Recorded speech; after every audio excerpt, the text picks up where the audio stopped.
Pertanyaan ini sering dilontarkan oleh di antara kita yang belum menekuni thariqat. Bukankah Allah dan Rasul telah mewajibkan kita ibadah dalam rukun Islam? Kenapa harus ditambah dengan thariqat? Lebih ekstrim lagi, mereka seperti protes. Kalau kami tidak berthariqat, apa kami tidak masuk surga? Bukan hanya ini, di antara kita yang terlanjur membenci thariqat karena ketidaktahuannya, kemudian mencari-cari salah. Orang thariqat tidak bersyariat, pengkultusan kepada manusia, amalan mereka bid'ah, dan berbagai tuduhan lain yang tidak pernah bisa dibuktikan karena memang tidak demikian. Maka kini yang menjadi pertanyaan kita yaitu apakah harus berthariqat di dalam menjalankan agama Islam? Tidak bisa dijawab ya atau tidak, tergantung kita memahami thariqat ini apa. Kalau kita memahami thariqat ini adalah kumpulan di antara kita yang mengamalkan zikir sebagai amalan sunnah setelah amalan wajib, maka thariqat menjadi tidak perlu.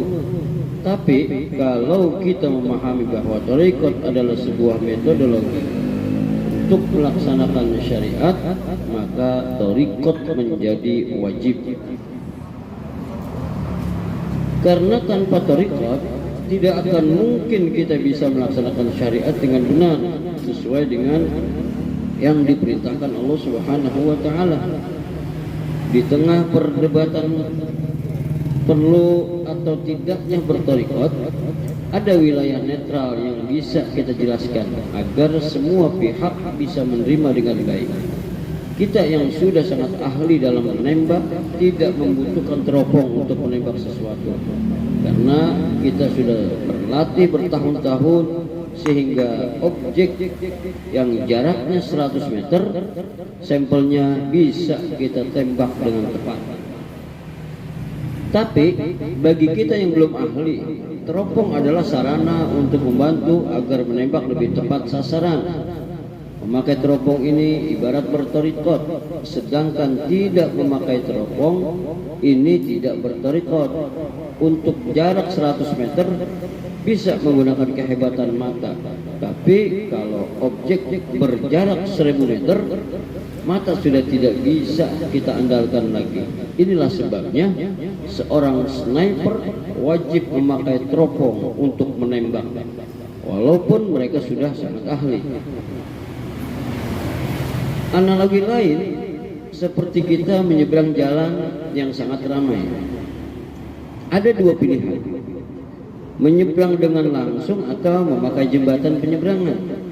Menyeberang langsung kita perlukan konsentrasi yang tinggi, kelincahan dan keahlian agar tidak ditabrak kendaraan. Memakai jembatan penyeberangan agar sangat mudah.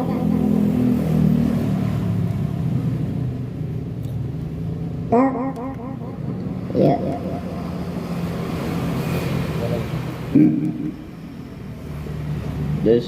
Ya.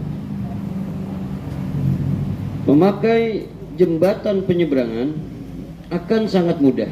Bahkan kita bisa menyeberang sambil menutup mata dengan jaminan pasti tidak ditabrak karena kita telah berada di atas jalan. Menyeberang langsung ini ibarat tidak berthariqat, sedangkan menyeberang memakai jembatan penyeberangan ini ibarat berthariqat. Thariqat adalah sebuah metodologi atau cara untuk melaksanakan syariat dengan benar yang meliputi fikih, tauhid, dan kerohanian, sehingga tidak hanya menjadi tulisan atau artikel dan ucapan, tapi bisa kita realisasikan. Kita bisa melaksanakan rukun Islam setelah membaca, tapi tanpa bimbingan seorang guru, maka ibadah hanya menjadi sebuah formalitas tanpa bisa menghadirkan spiritualitas di sana. Artikel singkat ini mudah-mudahan bisa menggugah individu kita semua untuk segera menempuh jalan kepadanya, yaitu thariqatullah, sampai mencapai ma'rifatullah. Setelah inilah kita benar-benar terhitung sebagai orang yang telah berislam. Sudah banyak artikel yang kita tulis sejak tahun 1985 yang lalu tentang thariqat. Ada 3 yang bisa dibaca di bawah ini. Pentingnya ilmu thariqat. Dalam artikel syariat, thariqat, hakikat dan makrifat, ini satu telah kita uraikan tentang begitu pentingnya ilmu thariqat sebagai metodologi pelaksanaan teknis dari syariat. Aturan-aturan baku yang telah ditetapkan oleh Allah Subhanahu wa taala. Sejak kecil kita semua sudah mengetahui bagaimana cara melaksanakan sholat, jumlah rakaat dan bacaan yang wajib serta sunnah dibaca. Dari sejak kecil sampai dewasa kita telah mahir melaksanakannya. Lalu di mana bedanya? Kalau pertanyaan ini tidak bisa kita jawab, berarti pelaksanaan sholat yang kita laksanakan ketika umur 10 tahun sama dengan pelaksanaan sholat yang kita laksanakan ketika dewasa, atau saat ini tidak ada perbedaan sama sekali. Lalu seberapa yakin kita bahwa pelaksanaan sholat yang telah kita laksanakan bertahun-tahun diterima oleh Allah Subhanahu wa taala? Seberapa yakin bahwa pelaksanaan sholat yang kita kerjakan ini telah sesuai dengan apa yang dilaksanakan Nabi secara zahir batin?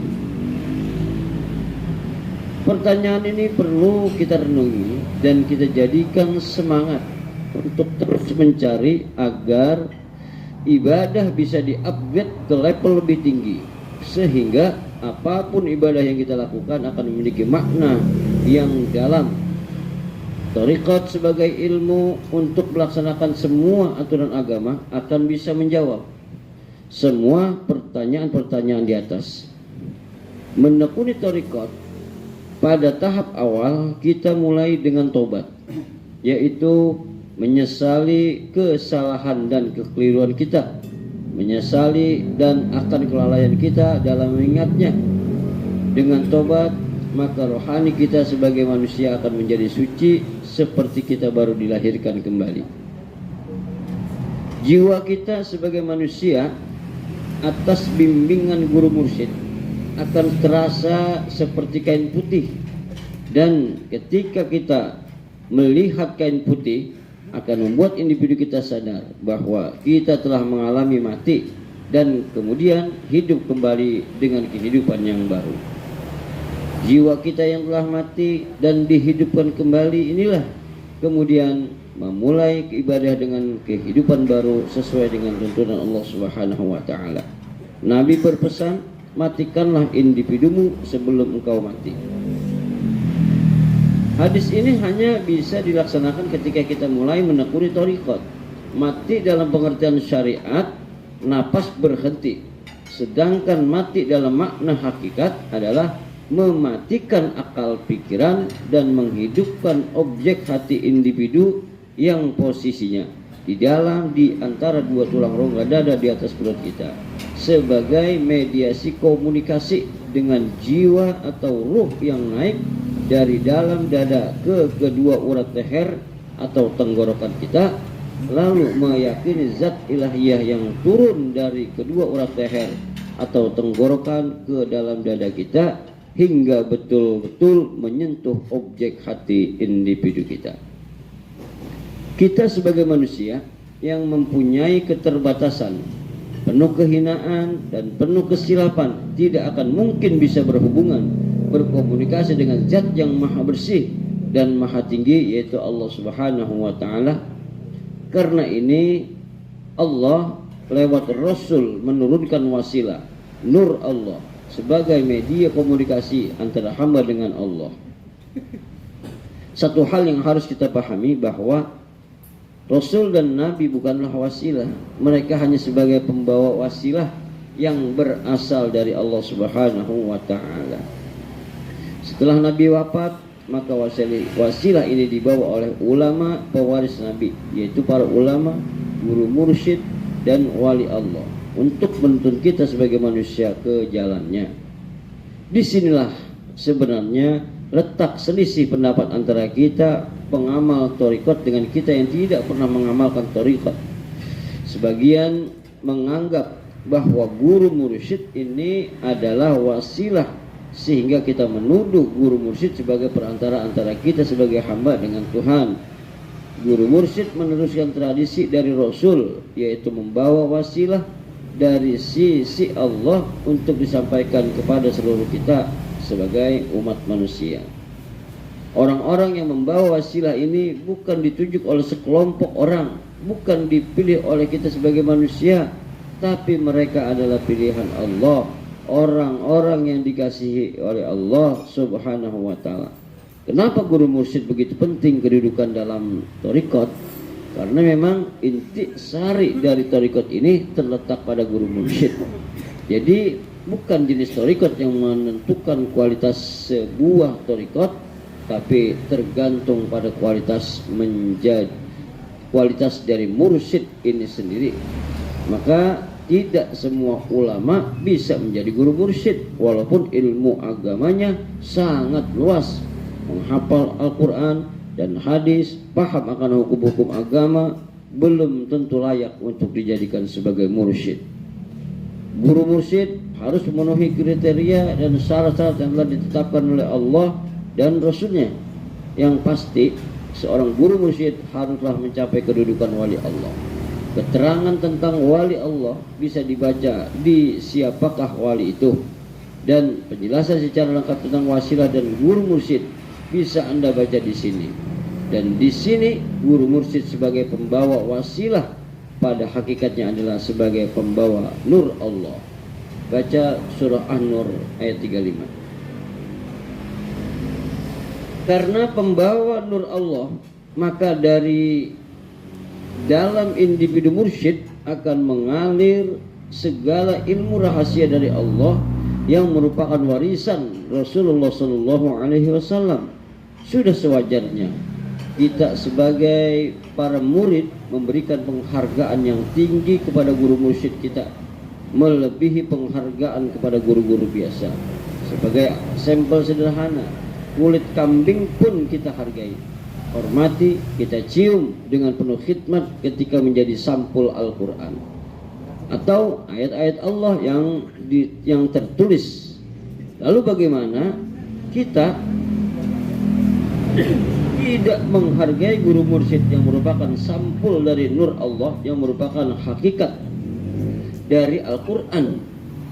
Untuk bisa membaca Al-Quran, kita harus membuka sampulnya agar seluruh isi Al-Quran bisa kita baca. Begitu juga untuk bisa berhubungan dengan ayat-ayat Allah yang maha hidup berupa nur, kita juga harus membuka sampulnya, yaitu guru mursyid. Inilah sebabnya di kalangan kerohanian menghadap atau sopan santun kepada guru mursyid sangat diutamakan melebihi zikir ini sendiri. Karena guru mursyid adalah pintu yang langsung ke hadirat Allah Subhanahu wa ta'ala. Dengan belajar ilmu tariqat dari guru yang membimbing ruhani ke hadirat Allah Subhanahu wa ta'ala, maka setiap saat kita bisa merasakan getarannya, merasakan kerinduan kepadanya, dan selalu mendengar firman-Nya yang maha hidup, sehingga ibadah kita lebih hidup dan bermakna. Hilang was-was dan kekhawatiran akan diterima atau tidaknya ibadah yang kita lakukan. Ketika kita telah mencapai ma'rifat, mengenal Tuhan dengan sebenarnya, maka fokus kita bukan lagi kepada diterima atau tidaknya ibadah, tapi fokus kepada bagaimana mencintainya. Demikian. Ya,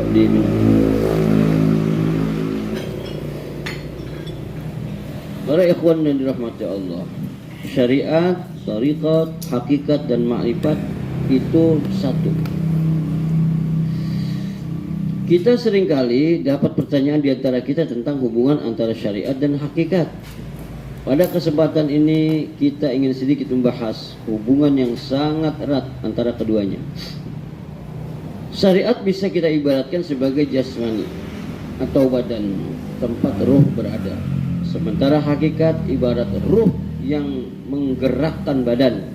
Keduanya sangat berhubungan erat dan tidak bisa kita pisahkan. Badan memerlukan ruh untuk hidup, sementara ruh memerlukan badan agar memiliki wadah. Pembimbing Majlis Mudzakarah mengibaratkan syariat laksana baju, sedangkan hakikat ibarat badan. Dalam beberapa pantun yang beliau ciptakan tersirat pesan-pesan tentang pentingnya merawat tubuh sebagai perhatian utama, sedangkan merawat baju juga tidak boleh kita lupakan. Imam Malik mengatakan bahwa seorang mukmin sejati adalah orang yang mengamalkan syariat dan hakikat secara bersamaan tanpa meninggalkan salah satunya. Ada adagium cukup terkenal. Hakikat tanpa syariat adalah kepalsuan, sedang syariat tanpa hakikat adalah sia-sia. Imam Malik berkata, barang siapa bersyariat tanpa berhakikat, niscaya ia akan menjadi fasik. Sedang yang berhakikat tanpa bersyariat, niscaya dia akan menjadi zindik. Barang siapa menghimpun keduanya, yaitu syariat dan hakikat, ia benar-benar telah berhakikat. Syariat adalah hukum-hukum atau aturan-aturan dari Allah yang disampaikan oleh Nabi untuk dijadikan pedoman kepada kita sebagai manusia, baik aturan ibadah maupun yang lainnya. Apa yang tertulis dalam Al-Quran hanya berupa pokok ajaran yang dan bersifat universal. Karenanya Nabi yang merupakan orang paling dekat dengan Allah dan paling memahami Al-Quran menjelaskan aturan pokok tersebut lewat ucapan dan tindakan beliau.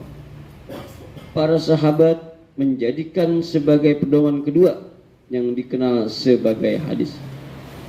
Ucapan Nabi bernilai tinggi dan masih syarat dengan simbol-simbol yang memerlukan keahlian untuk menafsirkannya. Para sahabat sebagai orang-orang pilihan yang dekat dengan Nabi merupakan orang yang paling memahami Nabi. Mereka paling mengerti akan ucapan Nabi karena mereka hidup seera dengan Nabi. Penafsiran dari para nabi sahabat inilah kemudian diterjemahkan dalam bentuk hukum-hukum oleh generasi selanjutnya. Maka para ulama pewaris ilmu Nabi melakukan ijtihad, menggali sumber utama hukum Islam, kemudian menerjemahkan sesuai dengan perkembangan era saat itu. Maka lahirlah cabang-cabang ilmu yang digunakan sampai generasi sekarang. Sumber hukum Islam ini kemudian dikenal memiliki 4 pilar, yaitu Al-Quran, hadis, ijma, dan qiyas. Inilah yang kita kenal dengan syariat Islam. Untuk kita melaksanakan syariat Islam, terutama bidang ibadah, harus dengan metode yang tepat sesuai dengan apa yang diperintahkan Allah dan apa yang dilakukan Rasulullah SAW, sehingga hasilnya akan sama. Sebagai amal sampel sederhana, Allah memerintahkan kita untuk melaksanakan sholat. Kemudian Nabi melaksanakannya. Para sahabat mengikuti. Nabi mengatakan, sholatlah kalian seperti aku sholat.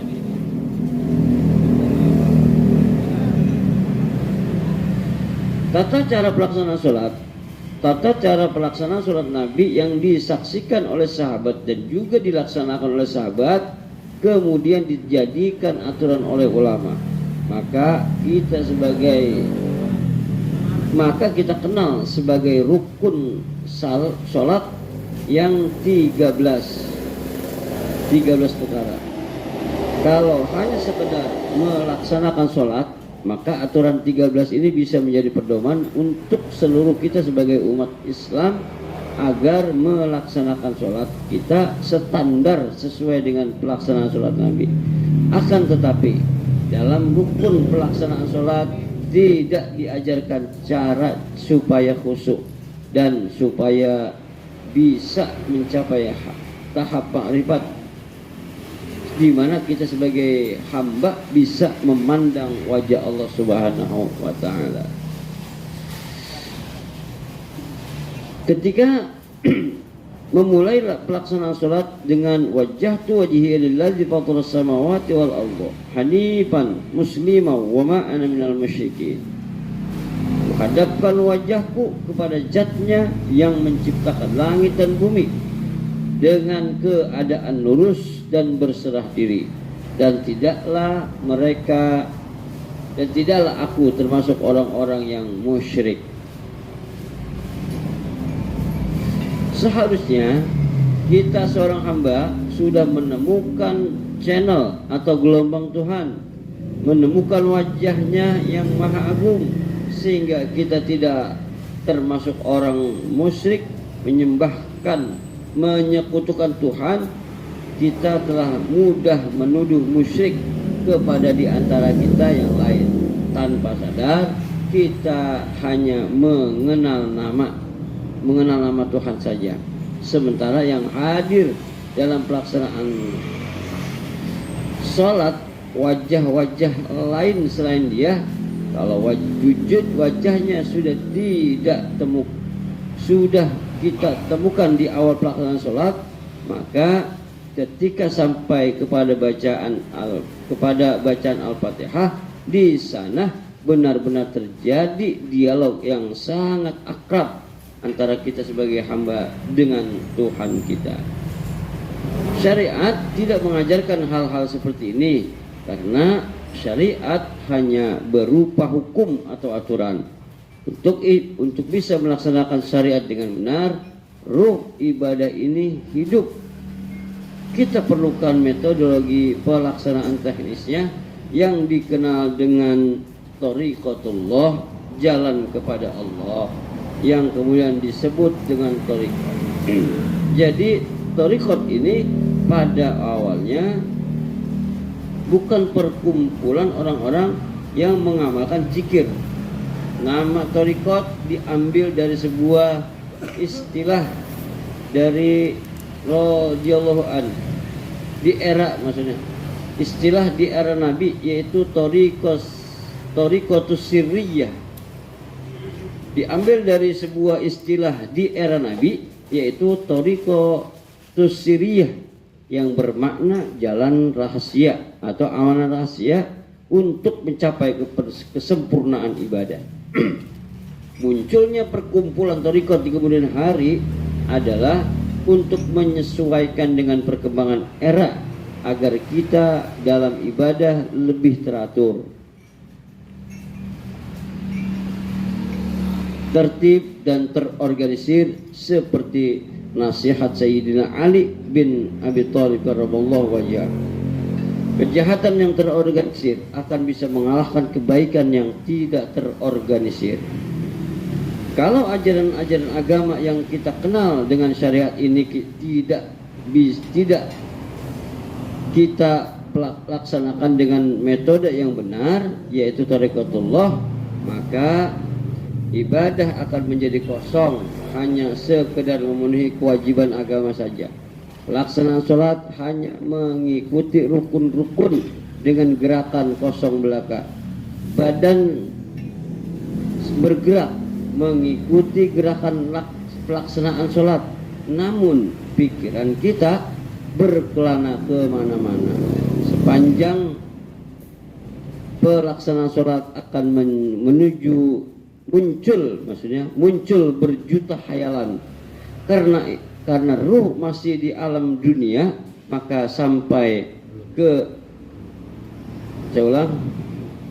sepanjang pelaksanaan sholat akan muncul berjuta hayalan, karena ruh masih di alam dunia, belum sampai ke alam Rabbani. Ibadah haji yang merupakan puncak ibadah diundang oleh Maharaja dunia akhirat, seharusnya di sana berjumpa dengan yang mengundang, yaitu pemilik Ka'bah, pemilik dunia akhirat, Tuhan seluruh sekalian alam. Dan yang terjadi kita jumpai di sana hanya berupa dinding-dinding batu yang ditutupi kain hitam. Pada saat wukuf di Arafah ini adalah proses menunggu dia yang kita rindui oleh sekalian hamba untuk hadir dalam kekosongan jiwa kita sebagai manusia. Namun yang kita tunggu tak pernah muncul. Di sini sebenarnya letak kesilapan kita sebagai kaum muslim di seluruh dunia. Terlalu disibukkan aturan syariat dan lupa akan ilmu untuk melaksanakan syariat ini dengan benar, yaitu thariqat. Ketika ilmu thariqat ini kita lupakan, bahkan sebagian orang bodoh menganggap ilmu warisan Nabi ini sebagai bid'ah, maka pelaksanaan ibadah menjadi kacau balau. Badan seolah-olah khusyuk beribadah sementara objek hati individu kita yang posisinya di antara dua tulang rongga dada di atas perut kita lalai, yaitu kita dapat merasakan getarannya atau detaknya atau denyutnya, menyebut asmanya, sehingga seolah-olah kita sedang menari-nari di dalam individu, di alam duniawi yang kita dapat dari pelaksanaan sholat. Ini bukan pahala tapi ancaman neraka. Apa?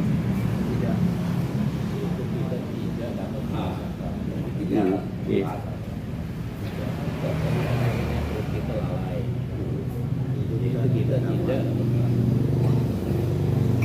Saya ulang.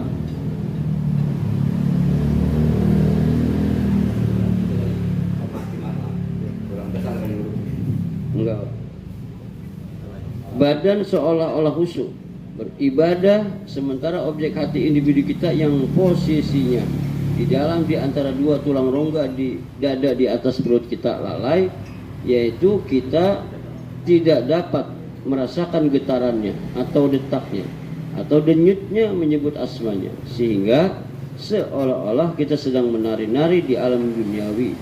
Dan yang kita dapat dari pelaksanaan sholat ini bukan pahala tapi ancaman neraka wail. Maka harus kita ingat bahwa lalai yang dimaksud di sana bukan sekedar tidak tepat waktu, tapi objek hati individu kita sepanjang ibadah tidak mengingat Allah. Bagaimana mungkin dalam pelaksanaan sholat bisa mengingat Allah kalau di luar sholat tidak kita latih berzikir atau mengingat Allah? Dan bagaimana mungkin seorang bisa berzikir kalau jiwa kita belum kita sucikan?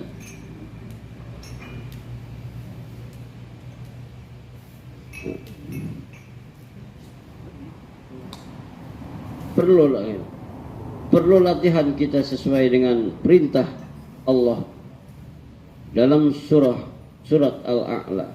Beruntunglah orang yang telah disucikan jiwanya atau ruhnya, kemudian dia berzikir menyebut nama Tuhan dan kemudian menegakkan sholat.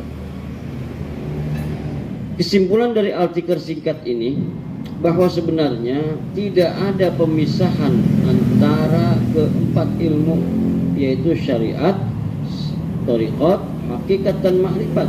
Keempatnya adalah satu. Iman dan Islam bisa kita jelaskan dengan ilmu syariat, sedangkan maqam ihsan hanya bisa kita tempuh lewat ilmu thariqat. Ketika kita telah mencapai tahap ma'rifat, maka dari sana kita bisa memandang dengan jelas bahwa keempat ilmu tersebut tidak terpisah tapi satu. Artikel ini kita buat dalam perjalanan ziarah ke makam guru yang tercinta. Teringat pesan-pesan beliau akan pentingnya ilmu thariqat sebagai penyempurnaan syariat agar mencapai hakikat dan ma'rifat. Mudah-mudahan artikel ini bisa menjadi renungan dan memberikan manfaat untuk kita semua. Amin ya rabbal alamin. Demikian. Assalamualaikum. Allahumma salli ala Muhammad wa ali Muhammad. Assalamualaikum warahmatullahi wabarakatuh.